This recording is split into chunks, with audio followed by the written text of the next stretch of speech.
From spine-chilling devices to gruesome methods, the Middle Ages was a time of unspeakable brutality. Do you think you could survive the worst forms of punishment? In this video, we will delve into the dark world of the most brutal punishments during the Middle Ages and discover the ghastly fate that awaited the accused. In 1655, Newcastle had a unique way of dealing with rowdy drinkers: the drunkard's cloak.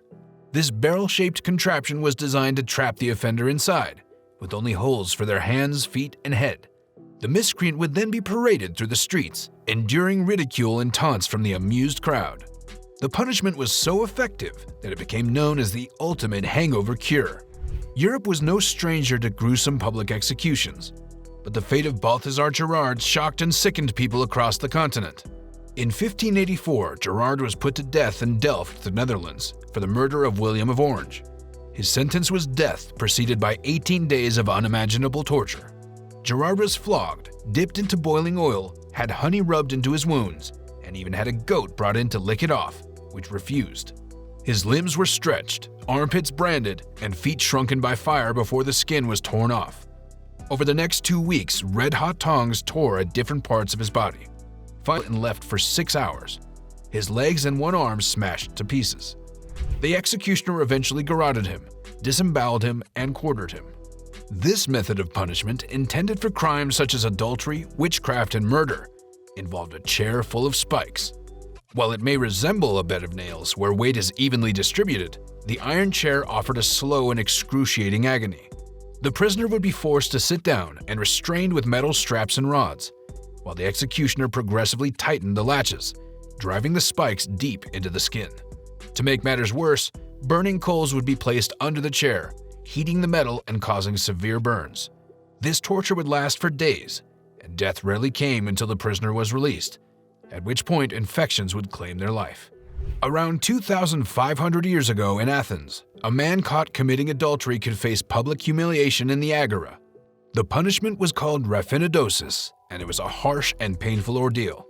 The offender's pubic hair would be removed with hot ash, followed by a radish being inserted into their rectum. The Romans also had a similar punishment for adulterers, except they used a gray mullet fish instead of a radish. Adultery was a severe offense in Roman society, and those found guilty could face severe consequences, such as fines, rape, castration, or even execution. Before the French Revolution's notorious Madame Guillotine sliced heads off, a similar contraption did the same in a Yorkshire town, the Halifax gibbet.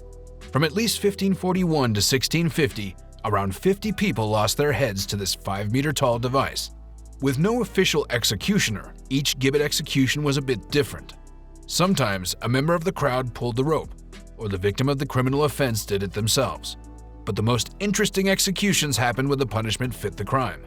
Those who stole cattle were executed by a cow, while sheep handled wool theft, and a horse punished equine crimes. Spectators even cheered on their favorite animal executioner. Rat torture has a gruesome history that dates back to ancient China and was later brought to Europe by the Dutchman Dietrich Sonoyu. Suspects accused of conspiracy would be brought before the executioner for interrogation, but if they refused to confess, the executioner would resort to rats. A cage modified with an opening on one side was placed on the abdomen of the immobilized accused, with at least one hungry rat inside. Hot coals would be placed on top of the cage, forcing the rat to search for a way out. Unable to quickly gnaw through the metal, the rat's best option was to tunnel through the victim's flesh and organs to escape, causing unimaginable agony as the victim was slowly of Phalaris, a statue designed not only to torture, but also to provide a gruesome spectacle. Phalaris, the tyrant of Agrigento in ancient Greece, was notorious for his cruelty and enjoyed devising new methods of torment. Perillos of Athens, a skilled bronze worker, saw an opportunity to profit from this and created a torture device that appeared to be a masterpiece of art. The bronze bull had a hollow interior capable of housing a person who would be slowly cooked alive by embers placed beneath the statue, heating the interior up to 400 degrees. To the delight of the tyrant, the orifices of both the nose and snout were open, allowing the gases produced from the victim's scorched skin to escape through the nose, creating sounds that resembled the bellows of a bull. Legend has it that the first victim of this machine was Perillos himself, who was forced into it by Phalaris to test its effectiveness. In rural Britain, a strange form of community punishment reigned for centuries, known as riding the stang, or skimmington riding. A noisy, boisterous parade of villagers would humiliate and taunt the offender, creating a spectacle for all to see. When a husband was known to have mistreated his wife, the young men of the village would create the procession, with a joker sitting atop a hurdle or pole, carried aloft through the streets. Pots and pans were banged, whistles and horns were played, and the entire village joined in. The procession would often end at the transgressor's home, who could only watch nervously from behind the curtains. Sometimes the offender was carted around, and other times they were part of the shaming crew. Shockingly, the last recorded instance of riding the stang occurred as recently as 1889. During the medieval period, people seemed to relish the agony of execution, with methods designed to prolong the suffering of the condemned. The iron coffin of Lisa is one such mode of dispatch that sends shivers down the spine. The prisoner was enclosed in an iron coffin and left to endure the excruciating wait for the lid to close over several days. The lid inched closer and closer until it finally touched their nose, after which the prisoner was crushed to death slowly, with great physical pain and unbearable suspense. Experience the horror of this medieval execution that kept the screams going until the bitter end. During the pre-modern era, Europe saw many unusual and gory punishments. One such measure was the ordeal by knife, reserved for those convicted of attempted murder with a blade. The guilty hand was placed on a table with fingers spread out, and the assailant's own knife was plunged so deep into the back of their hand that it would stick to the table. The convict was then ordered to remove their hand from the table without touching the knife. From Greece to Russia, inanimate objects have been on the receiving end of some strange punishments throughout history. In ancient Greece, a statue of Olympian Theagenes was regularly whipped by a bitter man until it fell and killed him, resulting in the statue's trial and conviction for murder.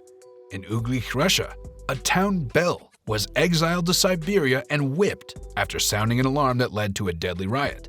In France and Switzerland, portraits were punished and even executed in the place of absent criminals. It seems that when it comes to dishing out justice, nothing is off the table, or in this case, off the wall. If you ever visit St. Helen's Church in Ashby-de-la-Zouch, Leicestershire, you might be surprised to see a peculiar wooden device displayed inside. It resembles a giant nutcracker made of two large oak pieces placed horizontally with upright support, equipped with holes on the inside of the planks. This is a finger pillory, a torture device that would lock a single finger in place, bent sharply at the knuckle, and held tight. The agony it caused was unbearable and was used as a punishment for minor church misconduct, such as falling asleep during sermons.